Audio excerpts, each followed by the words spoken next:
Welcome, in front of me is an iPhone SE from 2020, and today I'll show you how to capture a screenshot on the device. So to get started, open up the content that you wish to capture, which I'm going to use this page right here. And from there, all you need to do is hold a home button and a power key both at the same time. So let me just try to get a...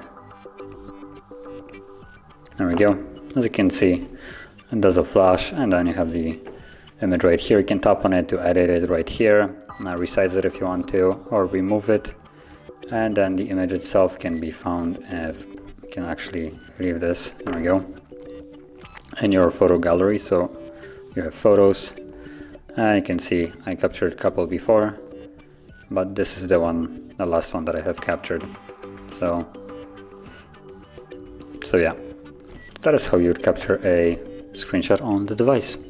And if you found this very helpful, don't forget to like, subscribe, and thanks for watching.